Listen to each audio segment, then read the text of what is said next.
Hey bosses, how are you? It's Kylie. Today I'm going to talk about technology, demystify tech, and I speak to so many small business owners, women in business as well, who really struggle to get over the fears of technology. And by technology, we're talking about social media, we're talking about CRMs, what the hell is that? We're talking about website platforms, and we're talking about email marketing and landing pages and all those things that, we know is part of having an online presence for our business. It's connected to our website, and, being able to have a website that you can update and that reflects who you are and who your business is. It can be really, really overwhelming, and for some people will take them out of the game before they even get started. And so if you are feeling like you're getting left behind by technology, if you feel like technology is the bane of your existence and trying to work out all the moving parts, then I got you, boo. Have a listen to this video that I'm going to be sharing with you, talking about some of the ways that you can shift the way that you relate to technology, okay? So that it is your friend. Technology is my friend. And look, it's like the weather. Sometimes things go bottoms up with it. But the thing is, it's such an important part of running a business these days. Gone are the days where you can just get by with an appointment book or a diary or a journal and a pen. It's like we need to have online schedulers. We need, which are so great because it means that our clients can book in a consultation, an appointment, an interview. They can book in their actual, they can purchase a whole program with you without even meeting you, without any backwards and forwards. And so it's just there are so many wonderful wins and rewards from embracing technology.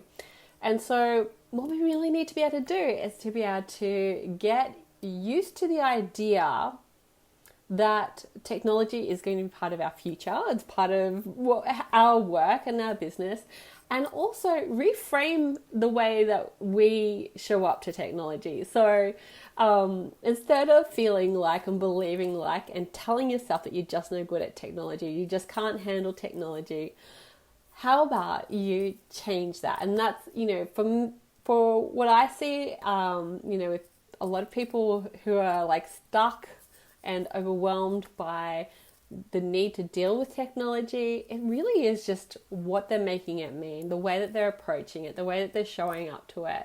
And, it starts with the belief that they're just no good at it, that it's all too hard, they can't do it, can't handle it, can't do it, can't learn it, it's all too much, and get anxiety just at the thought of it. And so it's like, before the technology has even entered the picture, before they've even put the finger to a keyboard or clicked on a mouse, they're already feeling overwhelmed and anxious. So that's got nothing to do with the actual technology. It's just the stories, the beliefs, and the way that they feel about technology that literally does them apart, pulls them apart before they've even had a chance.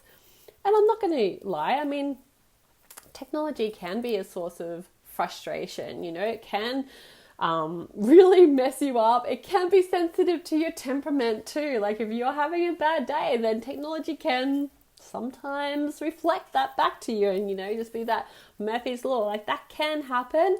I think that used to happen more in my when I was younger, and I allowed myself to become undone and a bit unhinged around technology. I don't do that anymore. I'm like, the calmer I am, the easier it is. Okay, so if you kind of turn up to technology and you're like really struggle with it, and you're telling yourself that I should be able to do this, it shouldn't be so difficult, I should know how to do this by now, then stop saying that, okay? Because that's like you're making yourself wrong because you don't have that skill. Okay, and let's face it, technology is changing so rapidly. And, even if you're using Facebook all the time for marketing and social media, like the buttons change all around the place. They relabel things. The things that were over here are now only over there, and things that were there are now over here. And it's just like they just do it for no apparent reason, right? So it's like, even if you do know how to use the social platforms, like they're constantly changing how you do things and where buttons are and where to find things. And, you know, I've had like, in the last 2 weeks, my Facebook marketing funnels has not been working properly, and it's been, you know, they're rolling out all these changes with privacy and updates and blah blah blahs, and it's like, okay, it's really, you know, it does take like, you know, superhuman amounts of focus and determination to be able to implement the changes that are necessary to keep it all functioning. But we just have to go through it, and to staying calm and as zen as possible, be like Yoda, zen as possible is the best thing that you can possibly do. Getting upset and irate is really like, you're better off getting up, going for a walk, calming down and coming back, because you're going to get more done when you do that. Like, you're going to be a lot more productive when you do that than if you just like start bashing the keyboard or getting really irate or driving your blood pressure and your shoulders to the ceiling. You know, it's just not good. And a lot of it comes from the fact that we just don't want to feel as though we're bad at doing something. We don't want to feel as though we look bad. We don't want to feel like we're no good at something, and that, especially if it's something that we're telling ourselves that we should be able to do, right? And that's like, to be honest, it's quite an unfair expectation and judgment to have upon ourselves. And yet we do that. And it's like, we then beat ourselves up, make ourselves feel worse. We feel terrible. We feel like we're failures. We feel like we're losers because we can't handle the tech.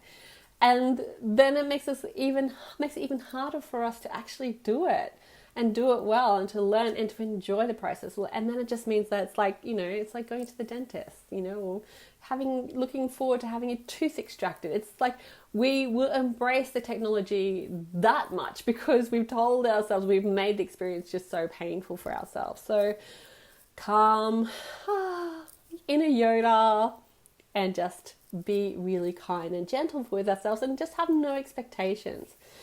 And, you know, one of the reasons why it's so important, if you do have this like real strong resistance and like feeling stuck about embracing the technology, you just need to look around the world and just know that technology isn't going anywhere. In fact, the rate of change with technology is just accelerating. And so if you don't push yourself out of your comfort zone and be willing to embrace it, you're just going to get left completely behind.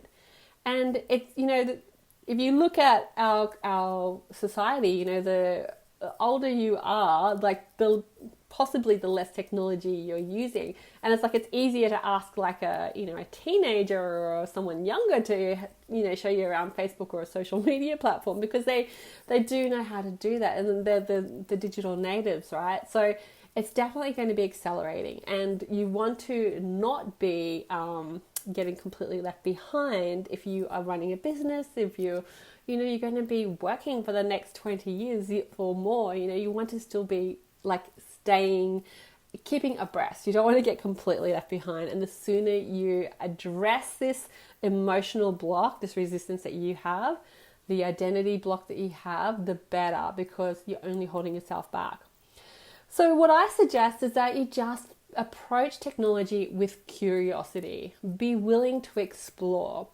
And it doesn't matter if you make mistakes. The world's not going to end. If you try and go live on Facebook, if you try to do a Facebook Live and it's terrible, probably no one's going to see it. And you can actually set it up so that no one does see it.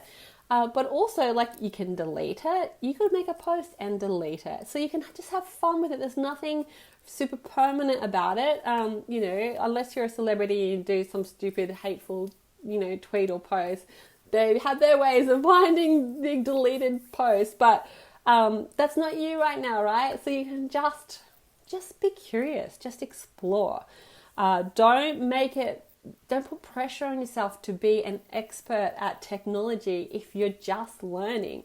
It doesn't make any sense.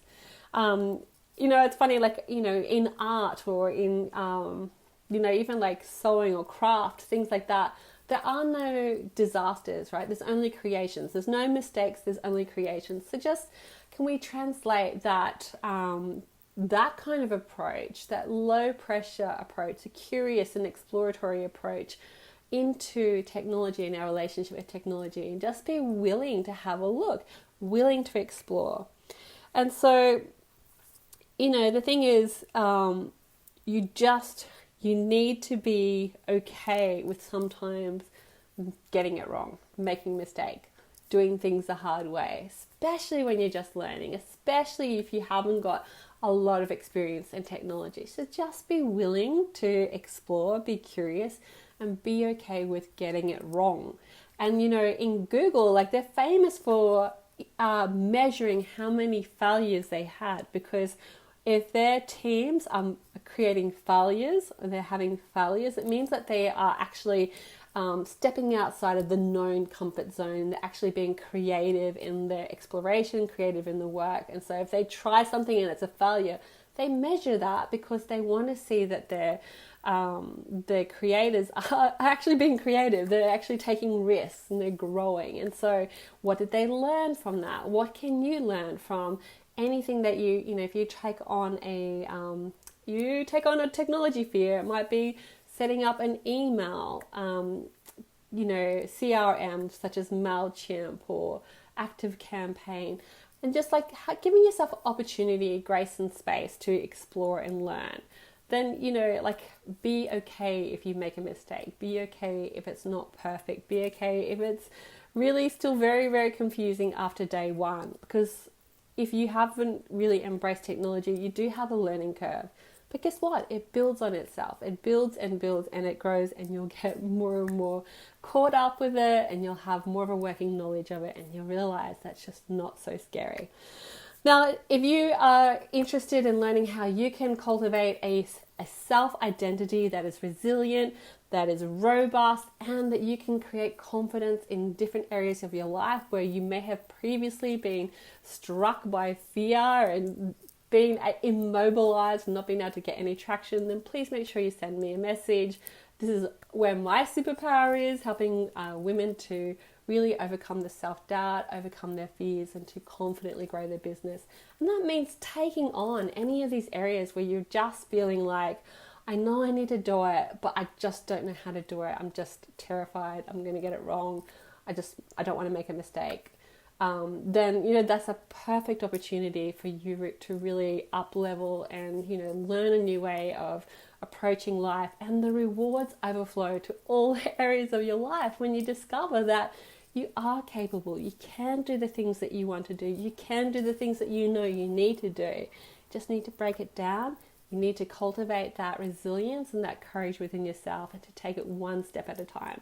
So if that sounds like something that you'd be interested in finding more out about, please make sure you send me a message. I'll also pop a link below my video, so you can book a call with me. There's a free call that I offer. It's a breakthrough session for women who are running businesses and who are struggling with self-doubt, struggling with overwhelm or anxiety, and just really wanting to have that breakthrough, to be able to get clarity on where they want to go and what's going to take to get them there.